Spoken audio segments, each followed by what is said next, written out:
Thank you very much, Mr. Chairman. Thank you, gentlemen, for being here today.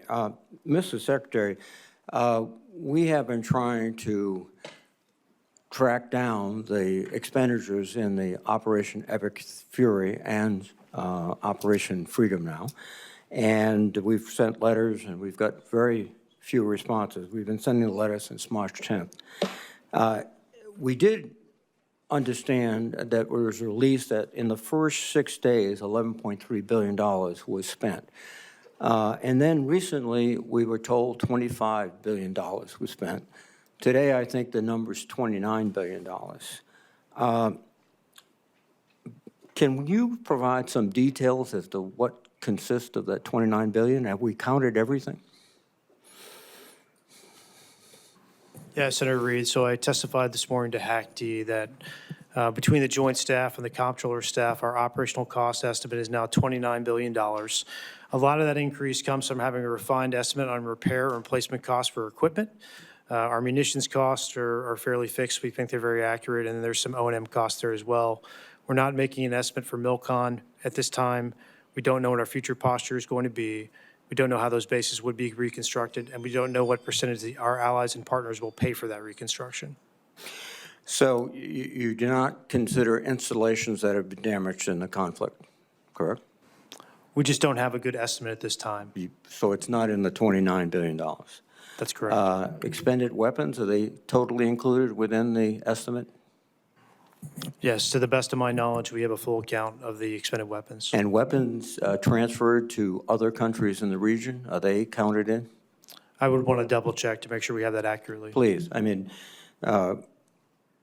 you're coming up and asking for another significant supplemental, et cetera, and before we can, I think, reasonably appropriate additional money, we have to find out how the existing appropriated dollars have been spent. So that's critically important. And I know also that the budget asked for another $350 billion in reconciliation. How essential is that to your budget? I would say it's extremely essential to achieve the generational investment that the president is trying to make. But that would be on top of the $150 billion we received in the big, beautiful bill, which would be $500 billion, half $1 trillion in 2 years. And again, we're not getting, I think, the detailed spend plan, the detailed obligation plan for this. And without it, it's very difficult to say, just take the money and run. You know, we have a job to do too. Any comments, Mr. Secretary? We recognize that, and our you know, in a perfect world, everything's part of your regular order. This is a dynamic place with a lot of dynamic factors, and so in order to get where we need to with the historic investment for this department, we think this is the best allocation in order to get there, Senator. Well, I think detailed analysis, detailed data that we receive will help us make more sensible judgments. And, you know, we're just sort of vague generalities are not helping this committee make critical judgments. And the trade-offs are significant. Deficit is increasing dramatically. We have to be conscious of that. We also have to be conscious to helping American families just get by. And inflation just hit 3.8% today, which is I think the biggest numbers is 2023 or something. So we're fighting all these forces that are not directly connected to your mission, Mr. Secretary, but they are connected to our mission. General Kane, your observations on the future course of action in the Persian Gulf. We're in this tenuous ceasefire. What's your sense of the direction forward?